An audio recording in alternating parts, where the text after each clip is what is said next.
could tell me that. Don't waste my time. Why'd you call it? Me, I didn't. You did. What? Joan told me you called a meeting of the Kerrick shareholders. Did she now? Well, she told me you'd contacted her with the same message. There she is. Let's go and find out what it's all about then. Joan? What's going on here? If we didn't call this meeting, who did? It was me. What right do you have to call meetings of my family's company? Every right, now that I control 30%. What? He's talking rubbish. I think that entitles me to do whatever I want to do, don't you? Stop mucking about. It's true. You haven't. I have. Diane? I've transferred control of my stake to Pete, and Mum's made him trustee of Davy's share. Which makes me a major player. So a bit of friendly advice, George, you better watch your back, mate. Because I won't let you get away with anything. You can't do this. I already have. Why? Because things have changed. Whatever they've been saying, they're lying. Yeah? Well, what were you doing then? Giving them out to mouth? I just hope she was worth it. Joan.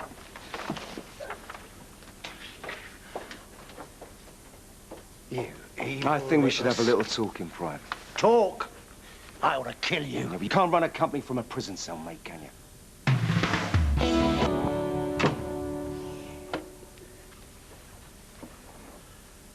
What the hell do you think you're playing at? Calm down, George. What? If you think you can double-cross me... Now, why would I want to do that? Joan was looking for something in the flat. All right, admit the photograph should have been in a safer place.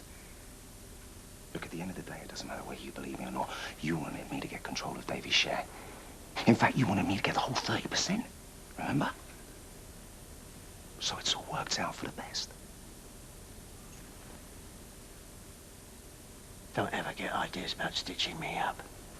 Oh, come on, George, you can trust me. Wait. Now, even though you're very upset now, I wouldn't want you to say anything rash about Diane, for example. Don't have anything to lose now, do I? No, I suppose not. Except my support, George. And you really wouldn't want to lose that, because I can make life very difficult for you. So, is that it? Cover those photos. You don't know that for sure. Oh, no, come on, Siobhan. You know how desperate he is to get his hands on the business. But to show Joan a picture of her husband and... Yeah, well, I guess that shows how low he's prepared to go, doesn't it? I suppose. Is everything all right? Fine. Are you sure? I don't mean to pry, darling, but your mother seemed very upset. No, that's what Pete will be. He sees customers waiting. Why don't you do what you paid for and stop gossiping? Leave Mum alone. What's the matter? Frightened I might tell her a few home truths. Well, she's got nothing to worry about there, has she, mate? Now that you're in the doghouse. I suppose you think you're really clever, don't you? What? Well, you might have succeeded in getting your little lackey in, but if you think I'm going to stand back while you destroy everything my mother You think wants... I engineered this? Believe me, if I had, I'd have done a much better job. I don't know what you're getting so worked up about, Tom. You are. Pete! I mean, you've had no problems so far sitting on your backside taking the money, so why not revert the time? Tom, stop it! Oh, no, Tom, you carry on. You get it out of your system, mate. You give me something to tell the management team, that's our next meeting. She's not worth it. And there are better ways of getting even. This isn't finished. Oh, I know that.